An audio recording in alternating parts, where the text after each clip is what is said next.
And look, way to give us some grace, because you were like, yeah, we started to PodFade, but we came back. Yeah, we should really quickly just coin a new term, pod dip. I like that. I'm pod going out to grab some extra ice for the party. You can always just come back. Bring a bag of ice to the party, guys, so to speak.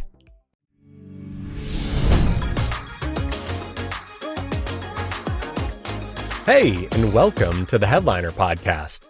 We're your hosts, Nicholas and Elissa, and we're here to keep you in the loop on everything happening within podcasting and share what you can do to promote your show. So, Elissa, what are we talking about today? Yeah, so today is actually largely inspired by a partnered blog post that we did with podground.io, but it's all about how to build a sustainable approach to podcasting. And should you be interested in checking out the blog, it's found at the Headliner blog, so headliner.app/blog, why so many podcasters quit and what helps keep creators going. So, yeah, this is a big problem in podcasting, obviously. There's a term that likes to get thrown around in regards to it. It's known as PodFade, which sounds really dramatic, and all that basically is, as the title implies, when a podcast fades away. Now, if I'm cool and I remember to do something visually appealing for social media and the YouTube upload of this episode, I should just fade out of existence right now to demonstrate visually what PodFade looks like. Otherwise, sorry, you're stuck looking at me. But the actual definition of PodFade, and I believe this is actually directly from the article, a phenomenon where a podcast gradually decreases its episode frequency and stops producing new content entirely without an official announcement or final episode. And this usually happens within that sweet spot of like 7 to 10 episodes. So 2 to 2.5 months into a weekly show.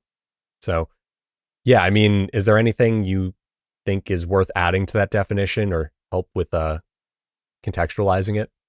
Yeah, I mean, I do love a good stat. So kind of, you have the 7 to 10. PodFade, it definitely happens kind of quickly. It's normally a little bit earlier on in shows.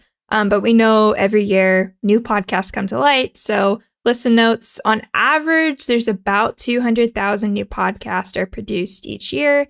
And then super smart person named Samuel Slegger kind of broke it down and did all the maths. But basically, by the end of the year, there's only 1% of those podcasts are still actively publishing shows. Wow. Okay. So we're down from 200,000 new ones to 2,000 every year. Terrifying statistic. But, also at the same time, there is sort of a understandable practical side to it. You and I, we've been doing this podcast for a minute. We obviously work within podcasting, so we can kind of speak to it. PodFade happens because podcasting is hard. It is time consuming. I think a lot of people underestimate that, and they underestimate the fact that there is more to it than just hitting record and then uploading the raw recording without any mixing or editing onto their RSS feed. You have to go in, you have to mix that. If you're recording multiple mics, you have to make sure that things are balanced, that there isn't that much crosstalk, that things have a rhythm and a sense of momentum to them. And then once you've done all of that, that's a whole job in and of itself. You have to promote the show.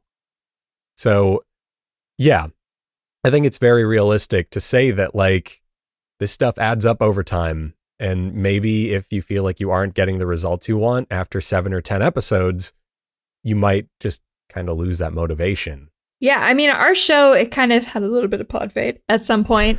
So, we are a company that works with podcasters and we develop podcasting tech. So we definitely know firsthand how much goes into podcasting, how much time. We're guilty of having that little PodFade moment. Collectively, we kind of were like, hey, this is something that's really important to us. We definitely need to invest in it, keep pursuing it. So we did bring the show back. We were on, it's like a year. I think we were on like a year, of not making anything. Mm-hmm. So it happens. It really does. But really largely today, and again, what that blog talks about is how to build a sustainable approach to podcasting so you can keep doing it. And it doesn't necessarily take away from the joy of podcasting. It just kind of helps keep it manageable so you don't experience things like burnout and you can just keep going. Yeah, exactly. And look, way to give us some grace, because you were like, yeah, we started to PodFade, but we came back. Yeah, we should really quickly just coin a new term, pod dip. I like that. I'm pod going out to grab some extra ice for the party. And I think it's really worth spotlighting the fact that like we came back. And a lot of shows that PodFade, just because let's say you're a podcaster and you've PodFaded already, or you're in the process of it, you can always just come back. Bring a bag of ice to the party, guys, so to speak. But yeah, and I think also the other side of why this happens, other than the commitment and the time sink that it can often feel like it is that you can feel a bit isolated in it, you know? You're churning out these episodes, especially if you're like in a weekly format. There is a lot of strain that goes on when you do this weekly. We don't even do it weekly. We do it bi-weekly, and there are still weeks where I'm like, oh my gosh, didn't we just put out an episode though? And then sometimes we're like, nope, we're going to have to push. Yeah, exactly. So there's a lot of sympathy, and I think it is an understandable thing, especially now with podcasting moving into video. I think a lot of creators are feeling like they need to start producing videos, and we always do the good, better, best approach to video with podcasting, right? But, you know, even the good approach can be hard and time consuming for some people. And that can be discouraging because, yeah, it's one thing to produce an audio podcast every week, and it is a whole other beast to do a video one every week. I think also, if I can interject with one more reason why PodFade happens, the new car smell sort of wears off, right? You start something new, it's exciting, you get your really cool podcast intro from the person you hired to write music for you, you get your show art, you put out your first few episodes, everyone's psyched, they're sharing it, it's awesome, it's genuinely a rush. Dramatic as it may sound, it is like climbing a very, very, very small Everest. But then like 2 months in, maybe some of that new car smell disappears and you're like, wait, I have to keep doing this? I have to keep finding things to talk about and write notes and have banter and then edit most of the banter out? That's exhausting. Exactly. And there was a really beautiful line that, again, the author of the blog was actually Remy Roy. She's the founder of podground.io. But she says, passion alone is great, but passion alone isn't enough. So exactly what you said, just maybe a little bit more like flowery and, you know, Yeah, there's a little bit less doom and gloom. I think mine was just like a cry for help. I'm so sorry to everyone. Yeah. So, but anyways, you know, again, we're kind of, you know, hyping this up. And we're like, oh yeah, like it happens. Like we're being real with you, but we're also going to talk about how to avoid this, how to actually set up that system. So let's just kind of go ahead and get into that a little bit more. So Nicholas, you definitely brought out the sense of community. Like you could feel isolated, especially if you're kind of that solo podcaster. Sure. There's so many things you can do to find that community, even if you're doing this, you know, all by yourself. There's groups of people that are there for you to ask questions. And you can even just see questions more generally that you're probably asking yourself, but maybe you don't want to like broadcast out to the world. Like, hey, what happens when you record an entire podcast on mute? We've all done it. We've all done it. You don't have to be scared to ask those questions. And again, a quick Google search or a quick search in a lot of these groups, you'll find that it's a pretty common thing. So places like Reddit, really great. There's the r/podcasting. We're always active in it. We're always asking questions. We're always answering questions. There's literally thousands of people in that every day asking questions. It's great. I would definitely recommend checking that out. Podcasting Threads community, again, super active, great for just generally finding things like as inspiration. And then again, more questions. Questions are great. Podground.io, they're amazing. They are a learning and networking platform of independent podcasters. So more kind of for the little guy or for the newer podcaster. But again, their founder, Remy Roy, she's super active in all of those groups that I just mentioned as well. Always giving out tips, always, you know, kind of offering that support. But it's just a really great place to find community. And especially on like the tech side of things, I can't state this enough. Like r/podcasting is so chill about like, hey, help me figure out what type of microphone to get or, you know, anything like that. They tend to be really cool about it. So yeah, I just had to throw that in there. Yeah, and even your own tech stack that you use, a lot of these, I mean, we're SaaS tools. A lot of us live, you know, chronically online as a result. So there's all sorts of Slacks, Discord channels, subreddits, all of these things. So if you're using very specific tools like Headliner, You can find all of these guys on social media or pretty much on Reddit or basically wherever you are. We're here. We want to help answer those questions and make sure that you're using these tools to the best of your ability. For sure. Now, on the other side of the coin, we were talking about how like overwhelming podcast production can often be. I'm trying to be graceful. I already gave you the doom and gloom. So it goes without saying, but it's like so obvious at the same time that no one ever thinks it. You can always also just scale back your show a little bit. You don't have to be the full video weekly show. If you want to stay weekly, maybe you do one video episode a month, just for that boost in your discoverability. And then maybe you do record your interviews with video and you just pull the clips from them for social. That already saves you a bunch of time. Alternatively, if you do want to be all video all the time, you can go bi-weekly or tri-weekly. Tri-weekly would be confusing, but you could do it. Monthly, some would say. Yes, monthly would make more sense, right? But like, you could do these things. There's a lot of things that you can do, and you don't have to sacrifice on the quality of your podcast. Likewise, let's say you do want to do weekly video podcasts. Maybe your format is just a little too high stakes for a weekly video outfit at this time. Maybe you tweak your format. Maybe instead of doing full out editorial discussions about, I don't know, business concepts or something. I'm just, I'm improvising over here. Maybe you have business owners come on your podcast and have an interview where they explain their approach to running a business. It's a lot less work. It's a lot less research on your side because now you aren't cracking open books and articles and looking for the cited information. You're talking to a person that's doing the work, and you're there, and you're just there to kind of mediate the conversation. Likewise, and I'm sure there are tools out there that can be done or that can be used to do this. You could learn how to make a system that works for your podcast. If promoting your podcast is taking up way too much time, have we got a tool for you? And Elissa, I'll let you take that one if you want. Yeah, so I mean, especially I'll bring in an anecdote before I get into my little spiel. But I never podcasted before starting at Headliner, and obviously you learn very quickly what all goes into it. And again, you kind of start out and you have that whole okay, I need to do this, I need to do this. It gets faster over time. Develop these templates, develop these systems. Tools like Headliner, they're designed literally to just try and take some of that load off, to try and help, really.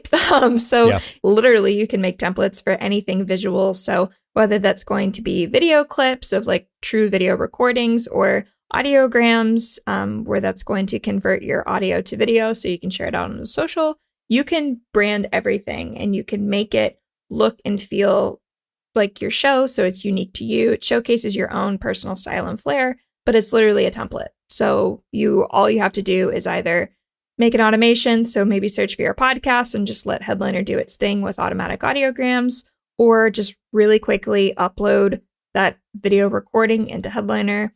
It'll templatize all of your lovely little clips so you can have everything reasonably within a couple of minutes. You just have to wait for some processing time. You can go ahead, schedule those out on the social media.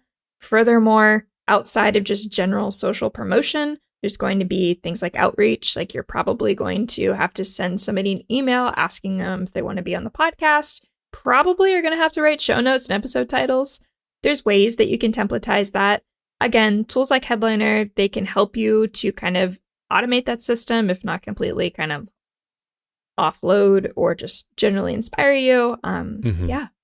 Just look into your tech stack is all I'm saying. There's systems in place that you don't have to reinvent the wheel. They're there already. Just use them and abuse them. We want you to use them. Exactly. I want to speak from personal experience here too, where outside of podcasting, this is just all walks of creativity, right? Mm-hmm. I think it's very easy to fall into a line of thinking, which is no, I'm going to do it from scratch every time. I'm never going to buy the pre-made cookie dough, so to speak. And it's okay, that's great. And there are a lot of times when that really is the way to go about doing it. And it really shows. But yeah, if you're just writing an email or something like that, or you're making a template or you're making an audiogram that follows the same basic colors and backdrop as your other videos, these are very templatable things. And it is a thing where it's not so much that you aren't putting a personal touch on it, so much as you're saving the time and energy to put your personal touch on the steps that are actually, for lack of a better term, like more important. So that's the way I look at that. And being able to templatize some of your work is okay. It is also just one thing you can do in the spirit of templatization is because everything is templated, you can batch create stuff now. So something that I put up with or something that I work through is making a lot of stuff can often feel a bit exhausting. So what I like to do is I like to work on some things on specific days only. And I let it kind of sit in the background because I know I can bang this out in an hour or two on Friday night. Great. You save a bit of time when you start to batch stuff versus, okay, I'm going to take 20 minutes out of my day every day for a week to do this. Or I could just do it in 2 hours and maybe save 10 or 15 minutes cumulatively. Mm-hmm. Do you have anything you want to add there? Just summing it up, make a system, learn over time. You'll also get faster over time too. So especially kind of that first time you're making a podcast, it reasonably might take you 4 hours to do something. And then over time, it'll drop down to 3 hours, 2 hours, 1 hour. Like you will get faster. So again, kind of going back to having grace and being flexible with yourself. Like you may start off with this passion and think like, oh, I can do this like once a week, twice a week, whatever. And then as you get into it a little bit more, you start to kind of develop that reality of, oh, there's a lot that goes into it. But that's where you can use your systems, use your templates, and really try to get better over time and just keep going so you don't hit pod fade. You might have to scale back, have that pod dip, but it's okay. Like pod siesta, if you will. I love that. We love a siesta. Just those things are going to help you to keep going. And that's really what matters. And you're really just trying to stay with it because you do love podcasting. You don't want to just stop. Yeah, exactly. I think one way we can kind of sum it up in like a neat little soundbite, because we know how much the internet loves those, is it's very easy to oversell the amount of work it's very easy to undersell the amount of work that goes into a podcast, but it's even easier to undersell your ability to like figure it out, get the work done anyway. That's kind of the way I look at it, right? Yes, editing, producing, making, uploading a podcast, promoting it, it's hard. It's time consuming. It's stressful. But like, it also has a lot of very learnable skills attached to it. You talked about how editing a podcast might take 4 hours your first few times. But once you build a bit of familiarity with the audio editor you're using, yeah, you might cut it down. Heck, once you're familiar with the way that you and your co-host talk, you will be able to make accurate editing decisions in the moment without hearing the audio. For example, I know what me active listening like looks like on a timeline. I can just go in there and I can remove that. So, yeah. That's kind of the point we're making here. PodFade. It's a thing. It's okay. Whatever. Take a pod siesta. On that note, other things that you can do, we kind of have, that one final tip to help you build that system more holistically. It's repurpose. Yes. So again, tools like Headliner exist purely in this realm of helping you to create more with less. So it kind of feels like your podcast is potentially like more visible. You're doing a little bit more just because you're like visibly putting stuff out. So whether that's going to be social clips, just simple like general email promotions or newsletters, whatever. All of these marketing assets are designed to literally help, again, take some of that load off, help you create just volume, but like good volume that's like quality as well. You're not just like spewing random stuff out. It's like good usable things. Right. Again, these tools are literally here to help you repurpose what is generally naturally pretty repurposable content. Just as podcasting is storytelling, there's a lot of things you can do. So really look at your show and, kind of repurpose where you can. Yeah. And I think one thing I want to like underline there is when you're repurposing content, you're doing it from a marketing perspective, right? And like one of the first things you learn in any marketing class is, hey, people like repetition's good. People need to hear things several times. So don't worry about like, well, won't somebody that listened to my podcast get really upset when I like repurpose part of it into an audiogram? No, they won't. If anything, they'll be like, oh yeah, that was worth remembering. Thank you. Or, one thing that I always like to encourage people to do is take your podcast after you've recorded it and then do like a 1-minute summary of the key idea, the thesis of that episode. Make like a natural quote unquote social video for TikTok or Instagram Reels. It won't take that long and it will be native content and you can still run the clips from your podcast. But now there's like this anchor piece there. There's something that is like introductory to this concept for your audience. And building off of that too, if somebody's a true fan of the show, they're never going to get annoyed by seeing something. Like, sure, maybe if it's like an accident and you uploaded the same 100 clips or something like that, that might be, I could see where that would be a little bit overkill. But it's very unlikely that every single listener is seeing every single piece of content that you're putting out. And then even more, you're doing it also for that discovery aspect. So you have to think about those touch points across your whole system where new people that have never seen you are going to find this stuff. They're going to see that stuff. So that's, again, kind of why you want to really repurpose and have like these batch creation things, because you never know who's going to see it. You never know at what point in your podcast journey somebody's coming in. So it's very likely new content to somebody. Yeah. Usually almost always. Absolutely. And look, on the note of repetition and people maybe getting annoyed if you post something 100 times, isn't it like currently the Instagram meta to have entire pages where a single clip gets posted every day? Like, don't ever discount the fact that like the strangest stuff goes viral on the internet and that you reposting something by accident is probably going to be fine. That's actually like good behavior in some cases, because as you produce your podcast and you put out new episodes, there may come a day where like an old episode becomes relevant again. And yeah, you have that repurposed content, just repost it. Yeah, like I'll use our example. We randomly put out stuff about Taylor Swift. Why? Who knows? Who knows? Well, I mean, we know why, but don't look at one of your hosts or anything. Yeah. But we randomly put that stuff out. And you know what randomly gets really popular? Like when people get engaged? Taylor Swift content. So yeah, it happens. It happens. You never know. So Elissa, on that note, I think we've done our bit. We've talked about PodFade, how to fight it. We may have comforted people somewhere, maybe. After terrifying them. Yeah, that's on me. I'm sorry. But yeah, I mean, we'll have to wind things down here. PodFade, don't be afraid of it. And if you enjoyed this podcast, great. Stick around. Maybe we'll talk about something else that'll fill your heart with dread and then comfort you like 10 seconds later in a week or two. Who knows?